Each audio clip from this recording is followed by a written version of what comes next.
Hey everybody and welcome. This is Dr. Heather coming to you live from my office here at Carden Center for Wellness in Overland Park, Kansas. And if you are brand new to Ask Dr. Heather, this is a page where I help bring not only current amazing recipes, but also simple life hacks that help answer questions you want to know how to optimize your life to have the best health you can have. So we are in the midst of our 10-day Keto Basics series. So today is day 9. If you want to watch the other days, just simply scroll down. Our Keto Basics series is just the top 10 questions that you guys have asked me about ketones and ketosis. So one of the questions we hear all the time is, why am I having, this doesn't happen to everyone, why are you experiencing hair loss on a ketogenic diet? This can be happening for a few reasons. So not everyone experiences this, but certainly the people that do experience want to know why it's happening. So why it's happening, generally number one is actually stress. We know that on any lifestyle, any diet, that stress can actually cause hair loss. Why does that happen? Because your body is super focused on preserving important things like your heart and your brain and putting the energy towards there and not necessarily towards making nice fluffy hair. So no, the number one reason is generally stress. People get super stressed on what to eat, when to eat, what's the macros. They are going out with friends or having parties because honestly, let's refer to that. Sugar's super addictive and it's also our comfort food. So when you take away someone's comfort food, you take away a lot of their coping mechanism, it can cause tremendous amounts of stress. I know a ketogenic diet can often be, isolating because if you know you have a tendency to eat sugar, you want to go out, you want to grab a dessert, you want to have a fry, you want to have the chips and salsa, it can also just be in a huge emotional journey as you start to do that. Maybe you've had a health crisis that said, you've got to go on a low carb, you've got to cut out the sugar. Again, generally it's because of stress. It's not due to dietary changes. But however, it can actually be due to dietary changes if maybe you're not eating enough protein. Remember, on a ketogenic diet, we do moderate protein, which is about 15%. We know a lot of us have gut issues, so if we're not digesting our food properly, our body cannot take protein, break it down into amino acid, which is how we make hair and nails. So oftentimes it's because we're not either rotating our food. People go back to that white chicken breast 3 to 4 times a week and not rotate much else in there, or people overeat eggs, or they forget to have fish in there, they forget to have dark poultry. So you want to make sure you're rotating your proteins and having at least 15 to 20% of your diet in protein. So you can figure out those macros for yourself, but that can be a top reason why people may be experiencing hair loss.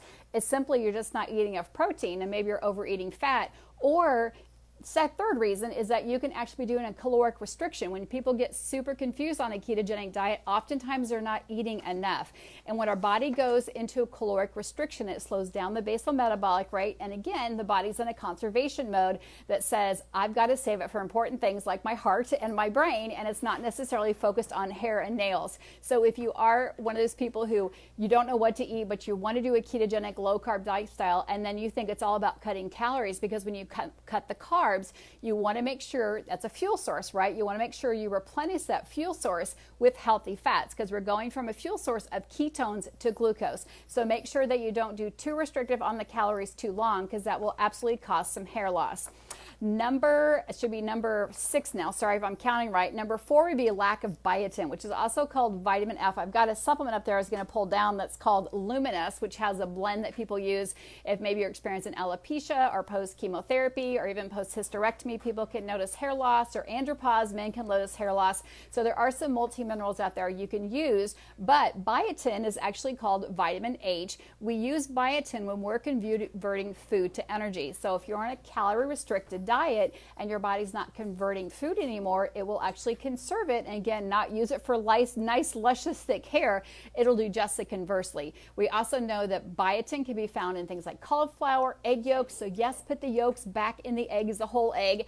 Salmon, almonds, mushrooms, avocados are all super high in biotin. So make sure you're rotating those throughout the week in your diet and getting plenty of those. Number 6, leaky gut or gut issues. And sometimes hair loss can be a great thing that happens. So we know that sometimes pre-aging can be things like gray hair or hair not getting brittle and dry.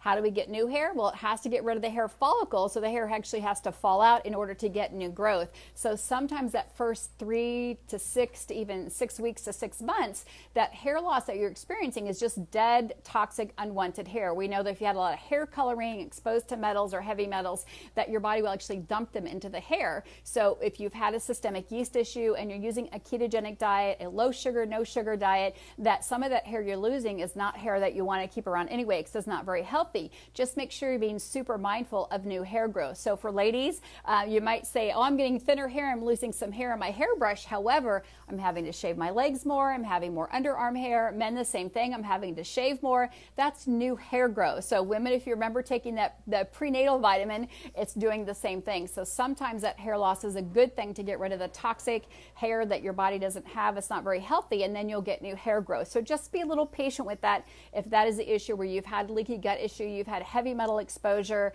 or you've had, again, candida, gut yeast, Lyme, something like that, that can cause a total gut mishap. But now, again, you get it all cleaned out and your body starts making brand new hair follicles out of the shaft, but just give it time and kind of monitor it. Most of the time people start to see new hair growth here around the crown, sometimes around the back, but pay attention to those other areas like your arms and legs and hair. That can tell you another story. We also know that collagen can be deficient if people go on a calorie-restricted diet and you don't eat enough healthy fat. So if you cut the carbs but don't replace them with healthy proteins, you're not going to get the collagen, which comes from when you break down bones. So we know that if you're doing bone broth on a ketogenic diet, sorry, I messed up my hair, that will actually help your body, because collagen, again, is what helps make healthy hair. Bone broth, I call it God's Gatorade. I read somewhere today it's called liquid gold, so I've got some bone broth right there. But the big fat stuff that when you boil down, the cartilage, the ligaments, the bone, the collagen, that's what makes healthy hair. Collagen also helps elasticity of skin, so it helps a nice trigger pressure of skin, and the collagen also helps joint and mobility flexibility.